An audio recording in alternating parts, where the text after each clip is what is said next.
Welcome to WLNM's original English light novel review with your host, Zeke Janguris. Hello, everyone, and welcome back to the WLNM Original English Light Novel Review, a podcast dedicated to promoting and discussing light novels with their authors and their fans.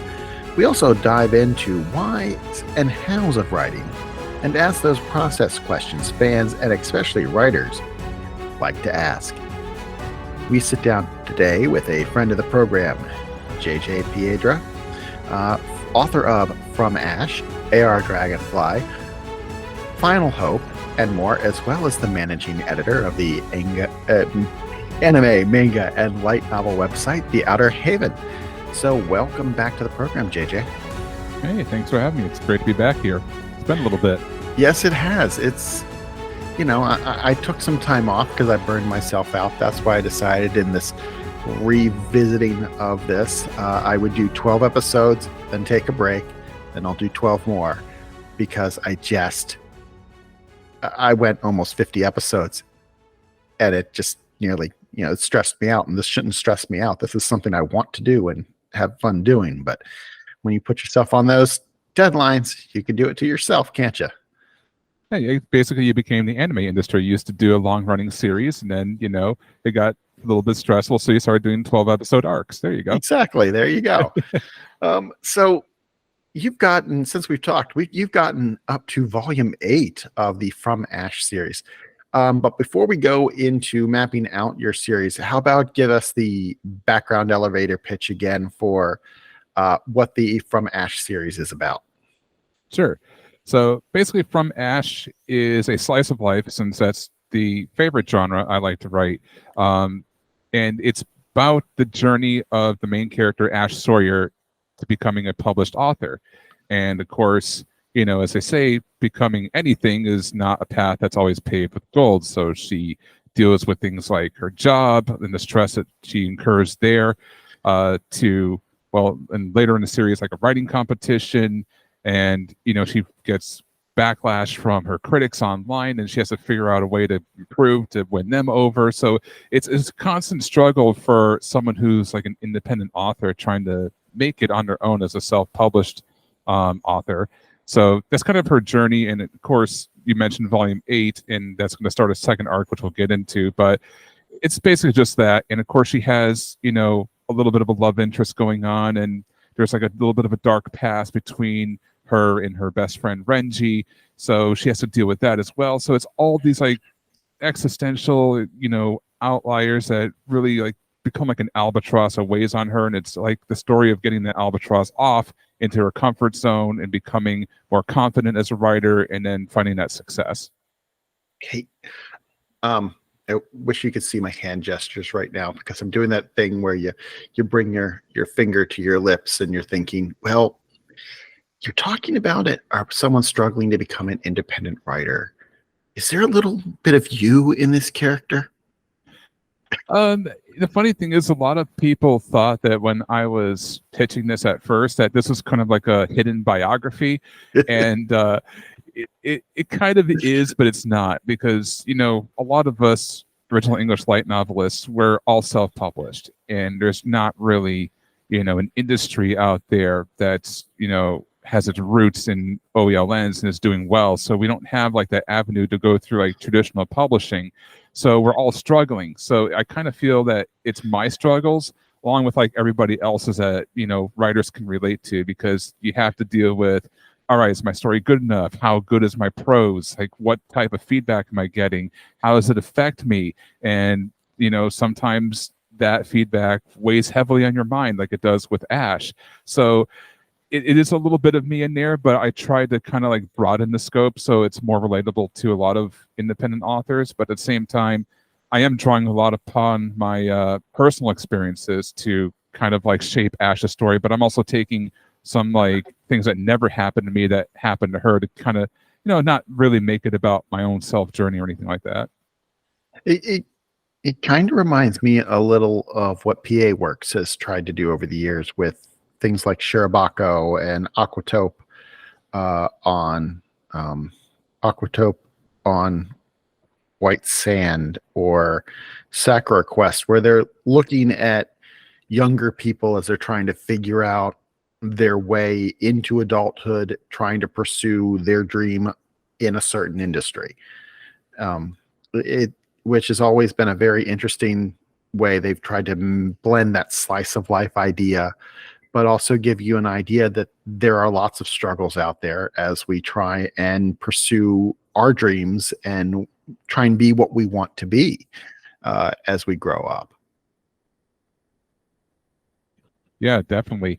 And that's the thing, is that when we're writing, we have that dream in mind. It's like you pretty much ask any OELN author, they're gonna say, yeah, I want my series to be successful. I want to have an anime one day. It'd be nice if I had a manga adaptation, but like the crushing reality is that our genre, or our, what we do, is so niche that the chances of that at this point are slim to none. But I've seen as of late that OELNs are gaining more and more popularity. They're becoming, a little more recognized, I guess. I don't want to say mainstream, because we're far from that, but those levels of success might actually start coming a little bit sooner to people. So I think now is like the best time to essentially jump on board the OELN train and check these books out and give them a chance and whatnot. But until that happens, that struggle is always going to be there. So, a story like From Ash, where she's, struggling the same way that we are, really makes that relatable. Yeah, I love having characters that you can relate to in real ways. I generally like films, especially films about writers. What was it? Midnight in Paris is a great one, where it's about this guy. He wants to be a writer, and he finds himself able to travel at midnight back in time to the Jazz Age in Paris, and he sits with guys like Fitzgerald and Hemingway and shoots the breeze and talks about writing. And it's they're always interesting, because I must enjoy talking to writers because I do this, but it's something about being able to formulate a creative idea and then have it coalesce on the page that makes it a really admirable trait to me, because there are so many people with ideas, but they never even take the first step to put it on the page. And then you have them, those of us who have like lots of half-finished stories or 2 or 3 paragraphs, but to see someone who has been able to take a story and then expand upon it and grow it, in this case to 8 volumes, is an admirable trait to me. It's also definitely not easy, though, because with pretty much any series I've written, I've always had this grand idea of what it should be, but then it's finding those parts in between to connect the grand ideas. So it's like the major plot points are like, okay, so it starts off this way, and then it's going to transition to this for the next arc. But like, how do you get there? And that's always a challenge. Well, how do you find that way to get there?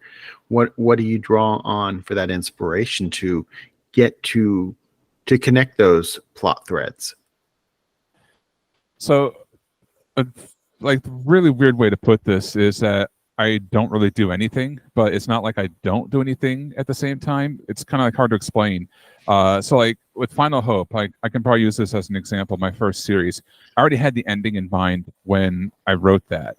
So it was just a matter of finding the big plot points and connecting the dots. And I was pretty strict with my outline. I tried to make sure that I hit everything and connected all the dots. And it didn't really give me a lot of freedom. And that's the thing I really like to do when I write, is have that sense of freedom. And a lot of writers do something called discovery writing, where it's just that they're just going off the cuff and making it up as they go along. But that in and itself is kind of like controlled chaos, because you could write yourself into a corner once you get a different idea. Then you have to go back and edit it and make sure your future, writings don't mess that up. And it gets a little bit of a hassle. So With Air Dragonfly and From Ash, I took a different approach where I didn't have an ending in mind. So I essentially just came up with the base plot. From Ash's case, obviously it's Ash's journey to becoming a published author, and leaving it that way, I felt gave me the freedom to kind of like construct the world, construct the story, and just go off of basically a feeling. So I would write out the bullet points for the first book. I would keep it, kind of loose, kind of like a guideline, but I also put in some, bullet points that just said something like Ash writes a short story. So now I can go into that section and do a bit of discovery writing because I know it's safe that I can write something in her writing and have it be from her. And no matter what I write or how I write it, it's not going to disrupt the story because it's just a small piece of her writing that fits into the grand scheme of things. So it kind of like scratched the itch for discovery writing that way. And then when I got to the end of the book, it's like, all right, what other major plot points do I have in my overall notes? And I'm like, okay, so this could attach to what I've written, and so could this. So let's put those in there. And then when I'm writing the outline, just off the cuff, I'm like, okay, so how do I get from this point A to this point B? And I fill it in. So every single book, I don't know ahead of time. I just kind of like look at what plot points I have written down and what fits. And then when I start the next book, like for example, for From Ash Volume 9, I haven't started writing it yet, but just based off what I've wrote from Volume 8 and going back and like reading it and editing it, I'm like, okay, so I left this unfinished. I left that unfinished. So it'd be cool to continue on there. And here's something with this character that I didn't really get a chance to do here, but now I have a chance to fold it in the next volume. So let me add that. So when someone asks me like, well, what do you have planned? My answer is kind of like, I don't know, but I do know. It's like that sixth sense that when you're editing, you know what the next volume is going to be, but you don't know what it's going to be as you're writing that current volume. It's kind of like a weird thing. Hope I explained that right. Well, I mean, it's definitely it's almost a to each his own kind of method, but yeah, I understand what you're saying, and that you have an overall idea what you want to accomplish, but you're letting the characters lead you in that direction, and we don't know what's going to pop up in their path necessarily, because sometimes the best ideas surprise us as writers. I mean, I know that it's done that to me. You write something and you're like, holy crap, how did that happen? And considering we're the gods of these worlds, it's kind of fascinating when that happens. Yeah, definitely. And the funny thing is like with From Ash, I had to come up with an ending, and I actually did come up with how I want to end the series, but it was never really planned. And it was kind of funny because I based it on the actual synopsis for the first book. And in the synopsis, I flat out said that this is Ash's journey to becoming a published author. When you think about that, you're like, oh, wait a minute. It just says right here, it's her journey to becoming a published author. That means the ending of the book is she becomes a published author. So we pretty much know she's going to make it, and which is true. So it's like, well, how do I end this book now to where it's a kind of a surprise where it catches people off guard? And I thought of something, and I don't know if it's actually been done. It probably has been. I mean, in this world, this idea has probably been used, but I personally never seen it. So I won't spoil anything, but I'm hoping it comes across well when it happens. But yeah, hopefully it comes across as an honest conclusion instead of, someone might think contrived or something like that. Yeah, but I've left little clues throughout the books. Like ever since I came up with the ending, which is around volume 3, every book has had a very, very subtle line. Maybe it's a line of dialogue, maybe it's in a narrative, but something very subtle, which you're not going to catch right away. But once you see the ending, you're going to be like, oh, wow, you were telling me all along, weren't you? At least I'm hoping that's how it goes. I mean, we can always hope. Yeah. Hey, something else I noticed. You have thoroughly embraced the true Japanese light novel title experience in one of your other stories. My Girlfriend was delivered by 2-day shipping. Yep. I mean, If there's not a more honest Japanese style title, I don't know what is. It's I have a slice of life rom-com about a boy, a box, and a real girl. So what inspired you to create this story? This actually started off as one of Ash's short stories. It's actually one of her entries into the writing competition, which was volumes 4 through 6. And I was just thinking, like, what can I do?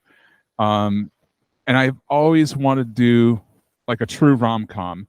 And like AR Dragonfly was like heavily embedded in like geek culture and esports and video game, and it had romance in there, but it wasn't really a rom-com. And then From Ash has elements of comedy, but it's more or less almost like a light drama type of story.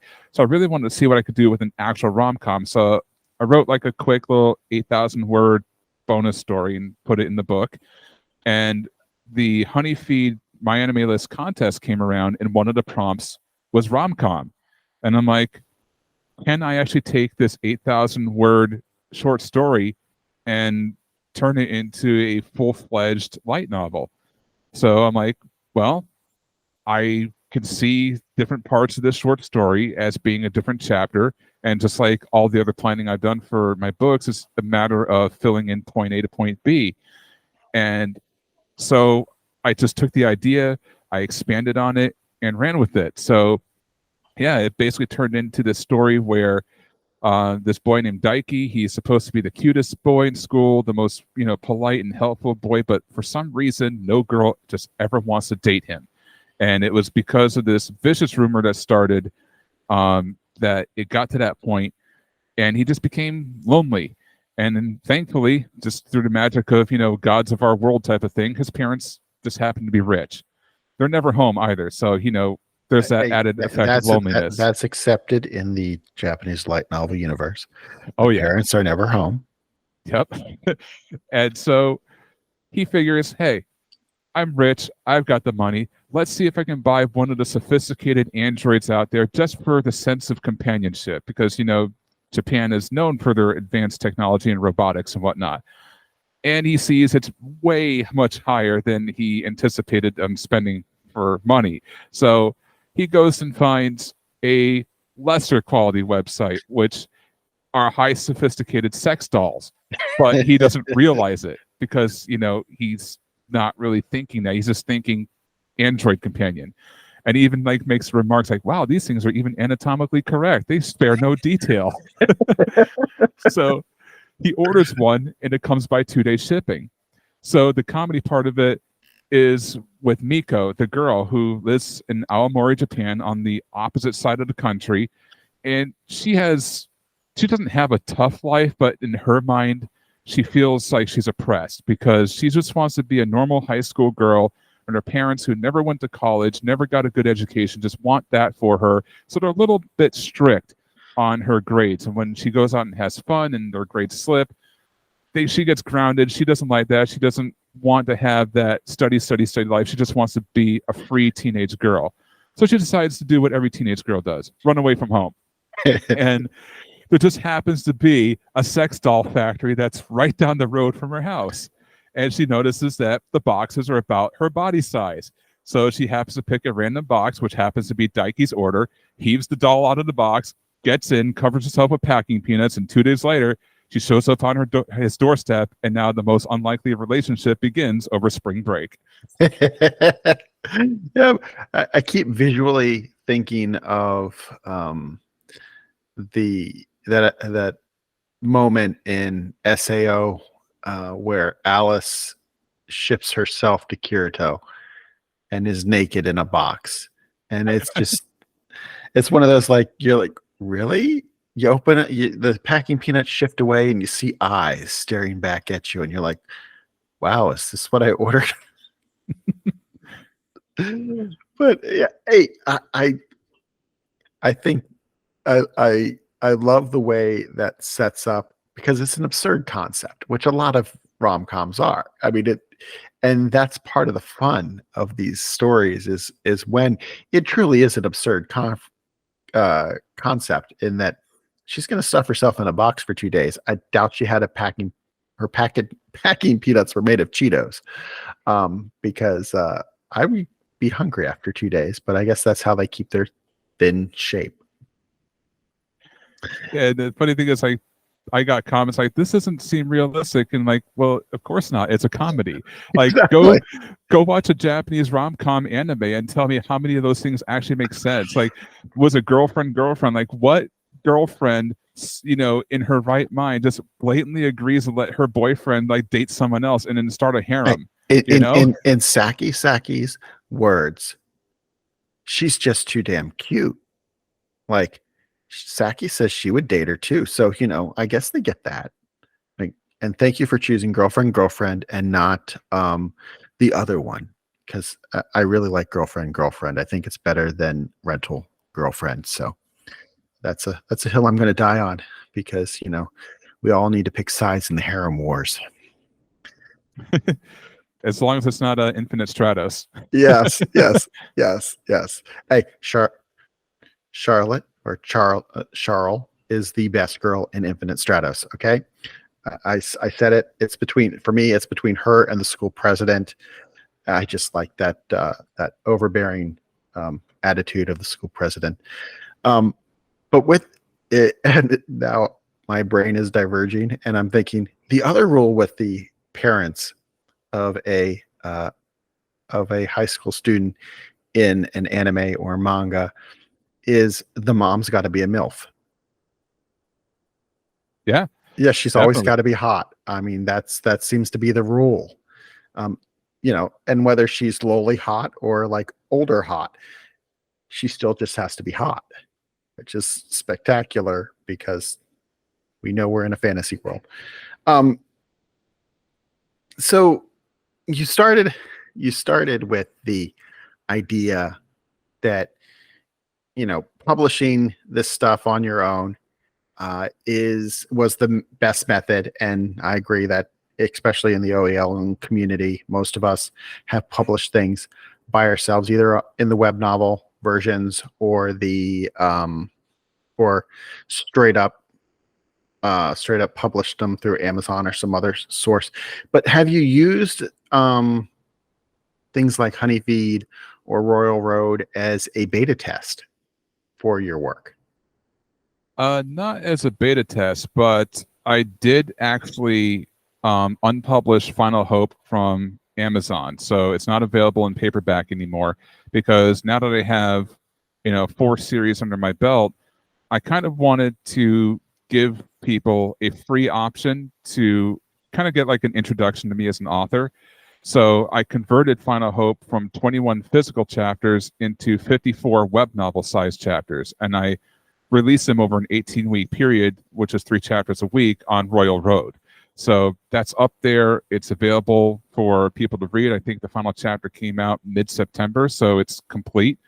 And I also turned it into an ebook, and I have that available on my website for free download. So now there's basically a free entry point, no money required, to kind of get a sense of what I am as an author.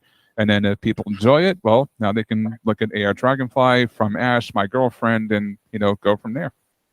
Way to read my mind. That was a question on my list. I have it here. It says, you've re-released Final Hope as an ebook. What was the motivation for putting that out there? So thank you for reading my mind in that setting and explaining that, because I think it's a good idea when a lot of authors have put their stuff out on Royal Road or Honeyfeed or any of the other websites, or they've created their own. I think that is a great way to get people exposed to their work and get it in bite-sized portions, because when you're reading on your phone, you don't want to go through 30 pages before you get to a chapter break. And I've read some stories that are like that, and it just seems exhausting, because you're like, I want to get to a part where I can take a break, and because I don't have that much time to read, and boom, it's already, you're called up to the window or whatever, and you have to put the book away for a few minutes. So you've let's get this in there. You said you've started doing some publishing work that is not your work. So explain that to me. I think you probably mean Meteor Press. Yeah. It's actually really not a publishing company per se. It is more or less a trademark.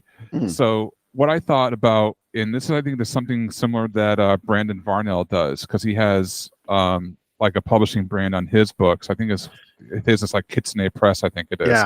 Yeah. So that's basically where I got the idea from. And I felt that if I had a publishing brand on my books, then it would look a little more professional and, might help with sales. It's kind of like a marketing tool. Yeah. So I looked it up and I'm like, do I have to incorporate? Do I got to pay Uncle Sam taxes and all that fun stuff? And thankfully they said, no, you can basically just file for a trademark, and, an application process takes 8 to 10 months. I'm like, oh, great. Typical government. Yeah. So I'm still waiting for the approval, but until then I was granted the ability to use the TM symbol, and I'm still waiting for that coveted, the R with the circle in it, the registered trademark symbol. But it said it's perfect for doing things like books. I'm like, well, that's what I do. So I applied for it. I've got the trademark symbol. And so I'm kind of creating the facade of a publishing company, but not really. It's more or less a brand to put all my books under. So My Girlfriend was the first official book under the Meteora Press banner. The re-release of Final Hope was there.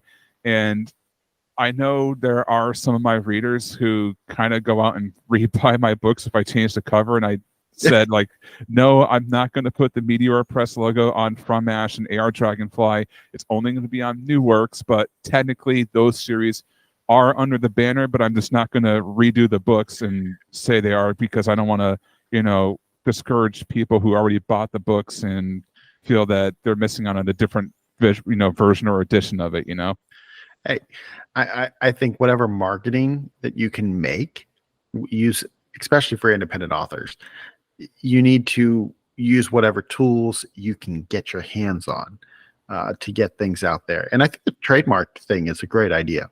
I thought when Brandon did it, it made absolute sense too.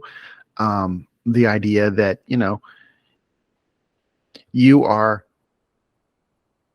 well, as you said, it makes it look quasi-professional, and I'll stop you there. It's not quasi-professional. It is professional. You are, you may not be making your full-time living writing novels, but you are spending the time and the energy, and you're putting it out there, and you are making it, and people are buying it and people are consuming it. Just because, say, I know writers who used to do formula work, which is when, like a romance company would say, here's the plot, you fill in the blanks.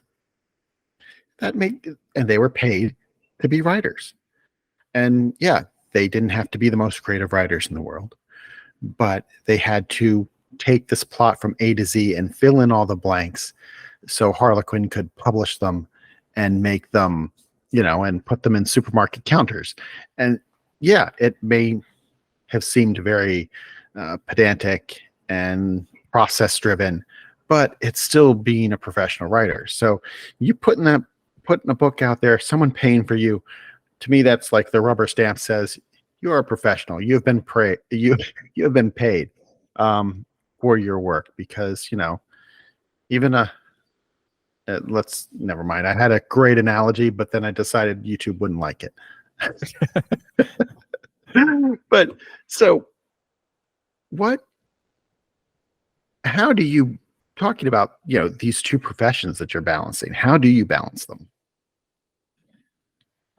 Just a lot of discipline and time management. That's actually a question that a lot of people ask me, because 8 to 5 Monday through Friday, I'm a graphic designer for a company that manufactures like roadway and airfield maintenance equipment. So that's my day job that I pay all this stuff with. Then nights and weekends, I'm, as you mentioned, the managing editor of anime and manga for The Outer Havens. So I'm writing articles, I'm doing manga reviews every single weekend. I'm getting press releases. I got to post up for news posts. I'm taking part in team meetings. It's like a whole bunch of different things. And then on top of that, I'm, the author and owner of a trademark now. So it's like, how do you do that? And it's all basically, segmented time. So like my typical day, and this varies because it depends if I'm actually actively writing a story or if I'm editing a story or if I'm just taking a break, whatever. But if I wake up at, let's say, 6 a.m, which I usually do, I'll shower, eat breakfast, all that fun stuff. And before I leave for work at 7:30, in that 90-minute span, I'll find time to eat and write. So I'll probably crank out maybe like 1,500, 2,000 words in the chapter, go to work, come back, do all my stuff for the Outer Haven, and then around 7 o'clock when I finish that up, I'm back to writing, or in some cases, I'm back to editing. And then that's it. I go to sleep around 11. I wake up and do it again. Weekends are basically like the holy grail because I don't have work. I just get up, I do whatever I need to do. Saturdays I do grocery shopping, Sundays I do laundry, and while that's over and done with, it's like, okay, I got these books I need to review for whatever at the Outer Haven, so I'll do those reviews, and then the rest of the day is free time to do what I want. I could watch some anime, play some games to relax if I'm on a break, or I could continue writing, I could continue editing. So it's all about recognizing where your downtime is, and is having that will and that discipline and that drive to utilize that downtime to work on what you want to work on. In this case, obviously writing and being an author. So, and it's not just, writing and editing, because now with Meteor Press, I just got the domain meteorpress.com. So now that's forwarding over to my personal website. I want to kind of like reverse that. And I also want to like redesign my website. I just signed up for WooCommerce. So I'm thinking about merchandise ideas to try and, create more revenue streams. So, even in the downtime when I'm not writing or editing, I'm thinking like a business, like what else can I do to, create more buzz, create more revenue, et cetera, and get myself to a point where I can tell my day job, hey, I quit because I'm doing this full time now, because that's the goal. So it's, even when I'm at work at downtime, I'm thinking about what can I do for Meteor Press? What can I do for the next chapter I'm going to write? What can I do when I'm editing, and what part that I not like and what part that I really love? It's always living in my mind, and it's all about downtime. Like, what do you do in your downtime? If you're the type of person who just, sits there, stares at the wall and is like, wow, I'm finally happy to have a moment to myself, chances are you're probably not going to get much done. And that seems harsh because everybody needs, downtime and that chance to unwind. But at the same point, like, how much do you really want to do this? And that's what creates the motivation and the drive to do it. And from there, it's just basically utilizing and having the discipline to make use of that downtime. Hey, I admire commitment. It's one of those things where there are no halfways in a lot of ways. And everyone finds ways to balance their priorities. As I always say, one of the greatest quotes I've ever heard was, they asked the Pope once, how do you pray for 4 hours a day? And his response was simply, well, I pray 4 hours a day. And it's because it's where you put your priorities. If that is what your priority is, if writing is your priority, if marketing is your priority, you'll find the time to do it. And I 100% agree with that idea that you just have to decide this is what you want. It's the same way with me with grad school. I'm focused on making time. Grad school is my job. I do that. And put other things aside because that's what right now, that's what I need to do. Yeah. And it all boils down to, I think, just one simple word is like passion. If you have a passion for something, like the thought of writing, the thought of editing, the thought of marketing doesn't put you off. It energizes you. It makes you excited because you're working on something that you have a passion for, and that's what carries you through. And not everybody has that. I see a lot of people who have been working on their first book for years, and they find the motivation, they lose it. And I don't want to say they don't take it seriously, because I'm pretty sure they do, but it's like the level of passion doesn't seem like it's there versus other people. But I'm not shunning them, because that's okay, because anyone can be a writer and they can enjoy it, and everyone has their own pace, and everyone has the right to enjoy it at their own pace. But at the same token, it's like you can see their passion versus somebody else's, and it's not really like a measuring stick or like a competition or a comparison or anything like that. It's more or less you just discover like the type of writer that they are based on the level of effort they put in over a period of time, you know.